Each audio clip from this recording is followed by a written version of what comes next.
Bonjour chers élèves, aujourd'hui on va entamer une nouvelle activité, c'est une activité de langue. Et aujourd'hui on ne va pas faire une leçon, mais on va faire une séance de soutien et consolidation. Cette séance va porter sur le discours rapporté. Le discours rapporté, ce n'est pas la première fois que vous allez étudier le discours rapporté.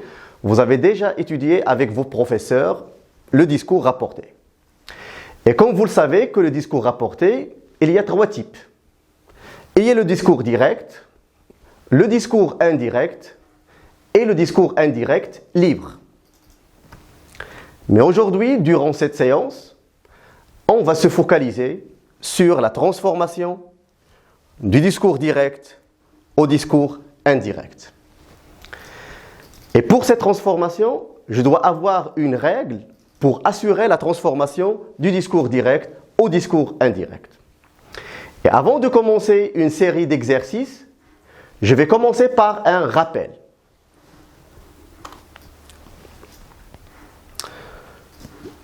Lorsque vous avez étudié le discours direct avec vos professeurs pour faire la transformation du discours direct au discours indirect, bien évidemment, vous avez fait la règle comment faire cette transformation. Et comme vous le savez, il y a deux cas. Le premier cas et le deuxième cas. Regardez ici le discours direct. Voici une phrase. On va commencer par la première phrase. Étudiez la première phrase. Il dit « Je viens pour l'embauche ». Bien évidemment, pour faire la transformation du discours direct au discours indirect, je dois commencer tout d'abord, avant de faire les transformations, je dois commencer tout d'abord par le repérage, c'est-à-dire observation. Qu'est-ce que je vais repérer? Deux choses. Ce verbe qui est avant les guillemets et bien sûr des éléments qui sont à l'intérieur des guillemets. Parce que les marques du discours direct, il y a les deux points et les guillemets. Et bien évidemment, il y a une phrase avant les guillemets qui contient un verbe. Ce verbe, on l'appelle, c'est le verbe introducteur. Qu'est-ce que je dois repérer? Je dois repérer la conjugaison de ce verbe. Il est conjugué à quel temps? Bien évidemment, il dit, c'est un verbe qui est conjugué au présent. Donc le premier cas, le verbe introducteur est conjugué au présent. J'ai repéré le verbe introducteur, je vais passer la deuxième étape, c'est repérer le verbe qui est à l'intérieur des guillemets. C'est le verbe venir, vient. Je le repère bien sûr et je dois savoir il est conjugué à quel temps. Donc le verbe venir ici, vient, c'est un verbe conjugué au présent. Tout d'abord, comme j'ai dit, repérage. Et après, on va faire la transformation. Donc, regardez maintenant la transformation du discours direct au discours indirect. Regardez la différence entre la première phrase et la deuxième phrase. Donc, cette phrase, il dit, regardez ici, il n'y a pas de changement. Il dit. Les deux points et les guillemets sont supprimés dans la deuxième phrase du discours indirect et les deux points et les guillemets sont remplacés par que. Donc, il dit que. Regardez ici, le pronom personnel je est remplacé par il. Parce que je ici, c'est quelqu'un qui vous parle directement. Mais ici, parce qu'on va rapporter indirectement les paroles d'une personne, j'ai remplacé le pronom personnel je par il. Et regardez ici le verbe vient qui est conjugué au présent. Ici, le verbe venir est toujours conjugué au présent. Il n'y a pas de changement. La question maintenant, Pourquoi il n'y a pas de changement? Pourquoi le verbe venir n'a pas changé de conjugaison? C'est qui le responsable? C'est le verbe introducteur qui est dit, qui est conjugué au présent. Donc ça, c'est le premier cas. Si le verbe introducteur est conjugué au présent, le verbe à l'intérieur des guillemets ne change pas de conjugaison. Et regardez seulement le verbe qui n'a pas changé de conjugaison. Mais il y a d'autres changements, comme les pronoms personnels qui changent, les pronoms possessifs, les indicateurs de temps, les indicateurs de lieu. Ça, on va voir ça après avec détail. Mais focalisez-vous, concentrez-vous sur la conjugaison. Le deuxième cas. Quand vous voyez pour le deuxième cas, j'ai laissé la même phrase. Je viens pour l'embauche, je viens pour l'embauche. Donc c'est la même phrase. Mais regardez bien, qu'est-ce que j'ai changé? J'ai changé seulement le verbe introducteur.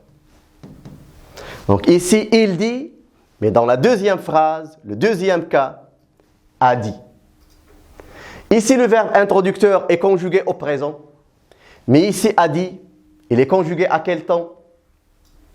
Oui, bien sûr, il est conjugué au passé. Donc, a dit, c'est le verbe introducteur, il est conjugué au passé. Deuxième repérage. Comme on a fait ici avec la première phrase, on va faire ici avec la deuxième phrase. Donc, je viens. Toujours, il y a le verbe venir. C'est la même phrase. Donc, je viens, c'est un verbe conjugué au présent. C'est la même phrase. Mais regardez maintenant lorsqu'on va passer au discours indirect.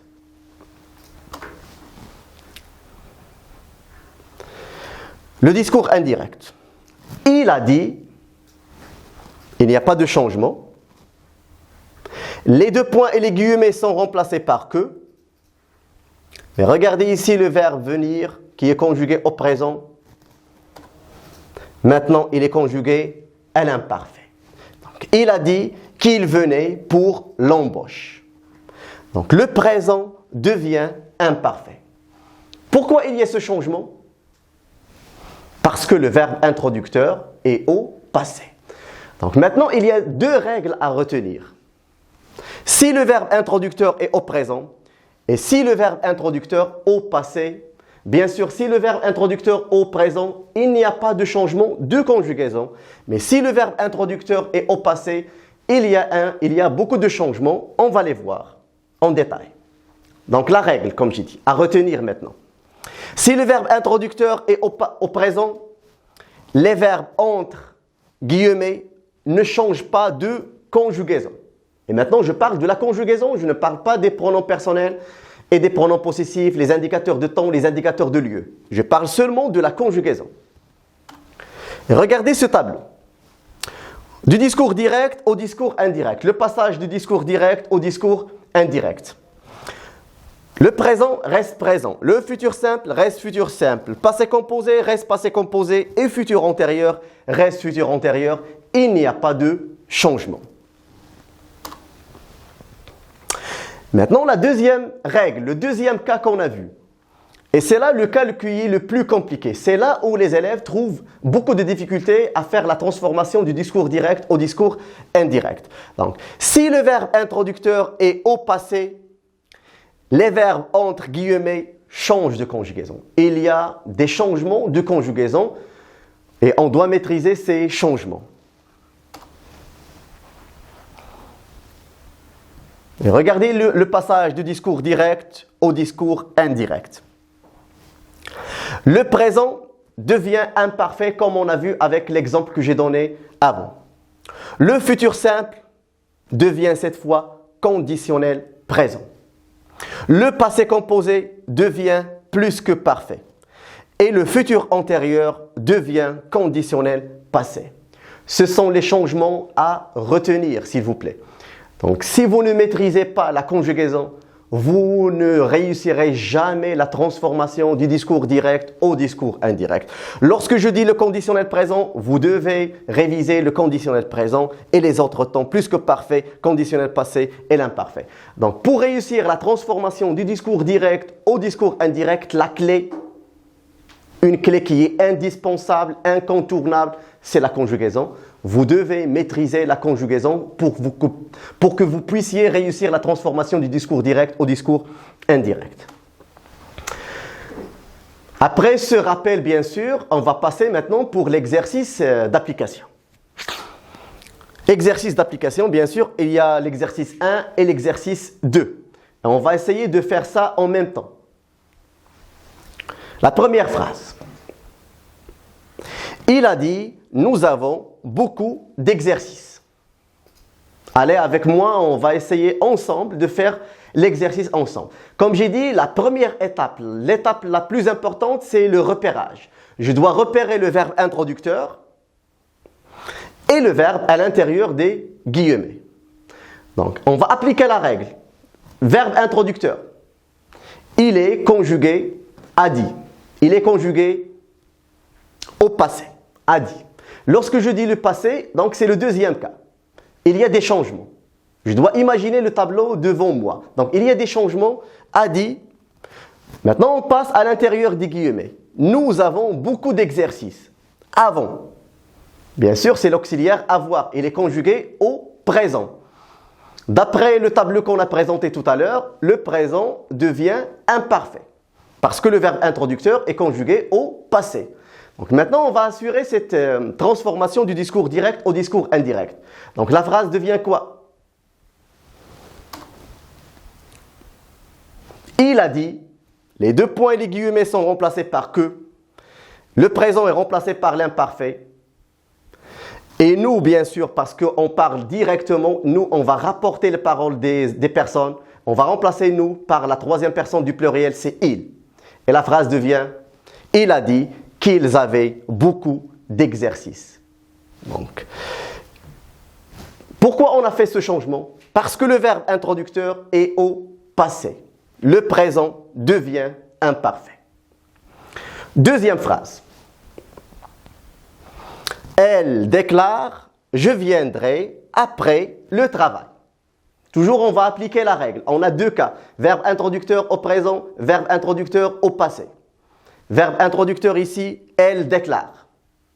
C'est le verbe déclarer. Est-ce qu'il est conjugué au passé ou bien au présent? Bien sûr, il est conjugué au présent. Lorsque je dis le présent, c'est le premier cas, le plus facile. Il n'y a pas de changement de conjugaison.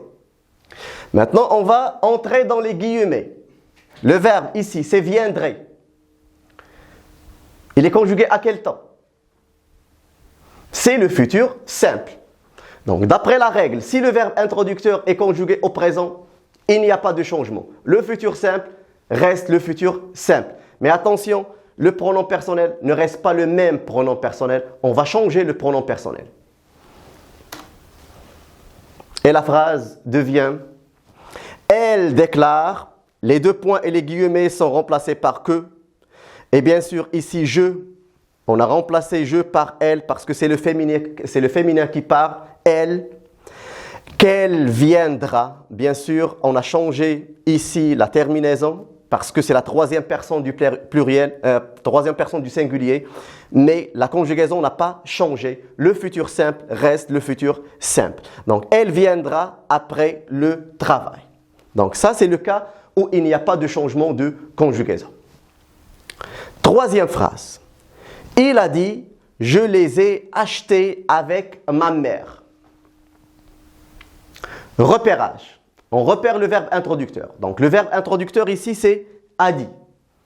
Il est conjugué passé ou bien au présent. Bien sûr, c'est le passé. A dit. C'est-à-dire qu'il y aurait des changements. Donc, maintenant, on entre dans les guillemets pour trouver le verbe. Ici, le verbe est acheté. Je les ai achetés. Donc, et acheter, c'est un verbe conjugué à quel temps? Je dois tout d'abord repérer la conjugaison. Et acheter, il est conjugué au passé composé. Le verbe introducteur au passé, le verbe à l'intérieur des guillemets au passé composé, c'est-à-dire il y a des changements. Donc, le passé composé devient quoi? Le passé composé devient plus que parfait. C'est quoi le plus que parfait? Le plus que parfait, l'auxiliaire être ou avoir conjugué à l'imparfait plus le participe passé. Ça, c'est la règle pour construire le plus que parfait. Donc, l'auxiliaire être ou avoir conjugué à l'imparfait plus le participe passé. Et le participe passé ne change pas, comme vous le savez. Donc, ici, et acheter c'est le passé composé. Il est composé de l'auxiliaire avoir plus le participe passé. Donc, l'auxiliaire avoir ici, il est conjugué au présent. Le présent devient imparfait plus le participe passé. Donc, la phrase devient quoi? Il a dit, les deux points et les guillemets sont remplacés par que. Le jeu est remplacé par il. Et regardez ici, le passé composé est remplacé par le plus que parfait. Le plus que parfait, comme j'ai dit, c'est l'auxiliaire avoir à l'imparfait plus le participe passé. Mais regardez, il y a un autre changement. Ça. Parce que ici, c'est le discours direct. Il parle directement, mais ici, on parle indirectement. Donc ça va avec la troisième personne du singulier il. Donc la dernière phrase ici, dans le premier exercice, le professeur nous a dit, nous aurons bientôt terminé la leçon. Donc repérage, le verbe introducteur a dit, le verbe auront terminé, regardez cette conjugaison, il est conjugué à quel temps? Auront terminé.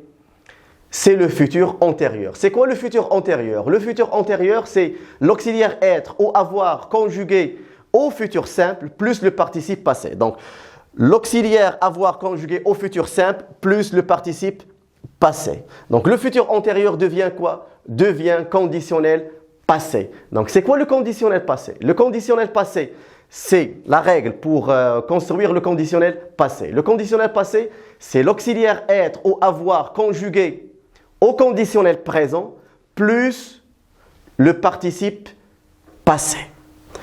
Et la phrase devient, le professeur nous a dit que nous aurions bientôt terminé la leçon. Comme vous voyez, terminer, le participe passé ne change pas. Mais ici, nous aurons, c'est le futur simple, devient conditionnel présent. Nous aurions terminé. Et conditionnel présent plus participe passé, ça nous donne le conditionnel passé. Ça, c'est le premier exercice. Et comme j'ai dit, il n'y a pas seulement des changements concernant la conjugaison, mais il y a d'autres changements qui concernent les pronoms personnels, les pronoms possessifs, mais aussi les indicateurs de temps et les indicateurs de lieu. C'est pourquoi j'ai regroupé tous ces changements dans un tableau. Le discours direct au discours indirect. Le passage du discours direct au discours indirect. Donc, regardez, il y a des expressions du temps et il y a des expressions du lieu. Et on va voir les changements. Donc, aujourd'hui, au discours direct devient ce jour-là. Maintenant, à ce moment-là. Hier, la veille. Demain, le lendemain. Après-demain, le surlendemain. Ce matin, ce matin-là. La semaine prochaine, la semaine suivante. Ou bien le mois prochain, le mois suivant. Le mois dernier, le mois précédent. La semaine dernière, la semaine précédente. L'année dernière, l'année précédente. Donc comme ça, ce sont les changements par rapport au temps. Maintenant, regardez le lieu. Ici devient là. À cet endroit devient à cet endroit-là. Ce sont, s'il vous plaît, les changements des indicateurs de temps et les indicateurs de lieu.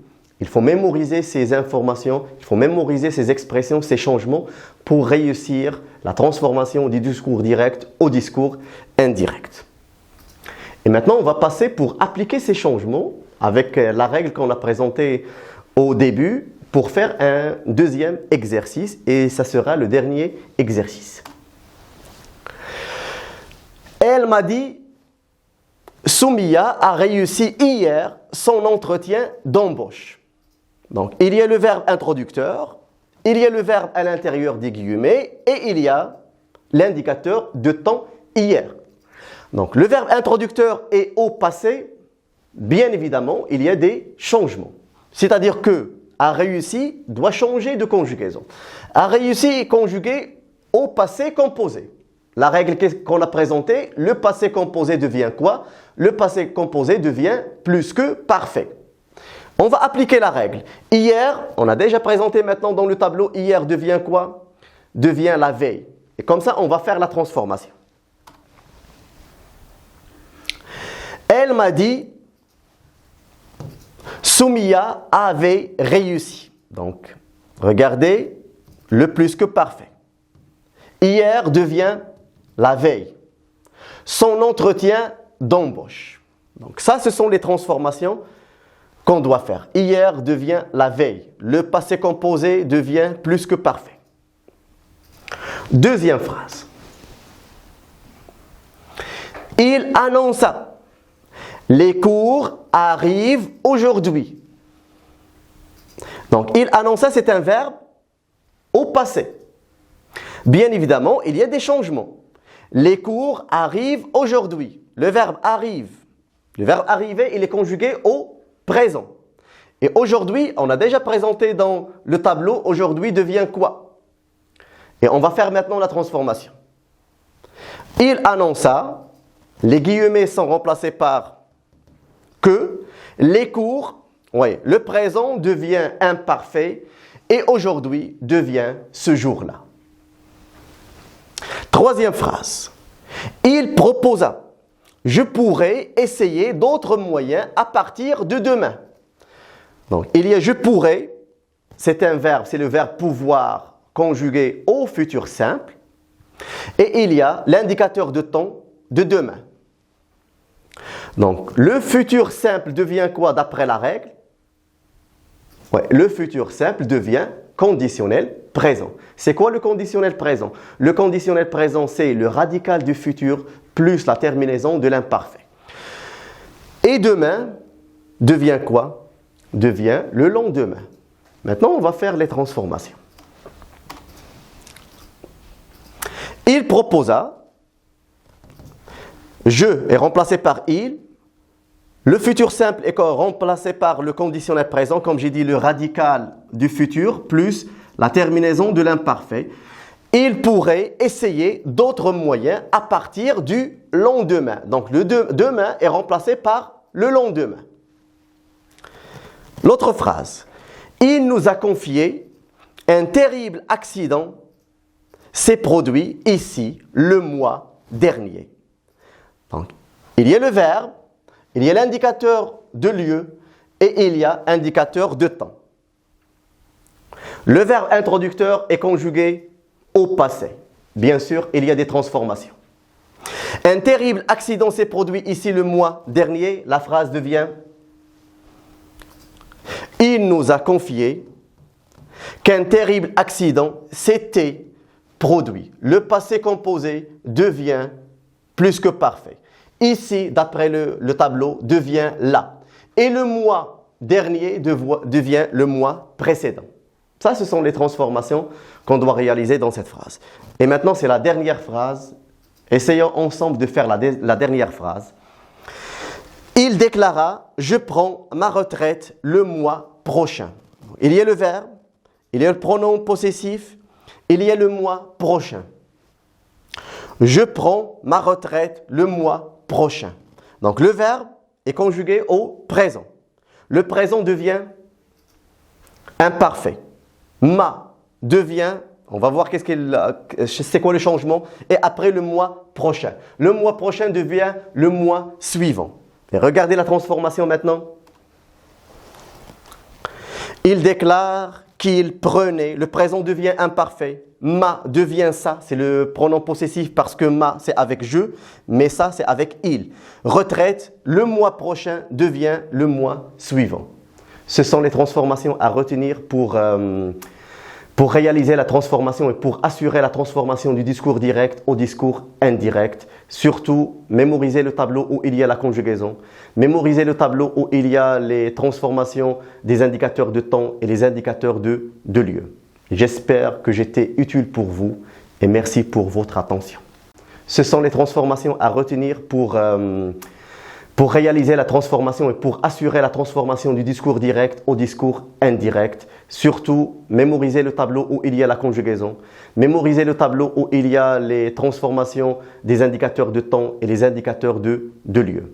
J'espère que j'étais utile pour vous et merci pour votre attention.